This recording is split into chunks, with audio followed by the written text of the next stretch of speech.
అందరికీ నమస్కారం. నేను బీకేఎస్ కన్నా. పవన్ కళ్యాణ్ గారు ఓజీ సినిమా టికెట్ల రేట్లు పెంచుకొని అధికార దుర్వినియోగ పాల్పడుతున్నారని మాట్లాడుతున్న వైసీపీ పేటీఎంస్కి నేను సూటిగా కొన్ని ప్రశ్నలు వేస్తున్నా.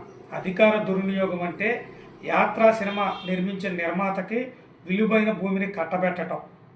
అదేవిధంగా పవన్ కళ్యాణ్ గారి మీద, చంద్రబాబు నాయుడు గారి మీద, లోకేష్ గారి మీద వెకిలి సినిమాలు చేసిన రామ్ గోపాల్ వర్మకి డిజిటల్ కార్పొరేషన్ ద్వారా 2.5 కోట్లు అప్పచెప్పటం, దాన్ని అధికార దుర్వినియోగం అంటారు.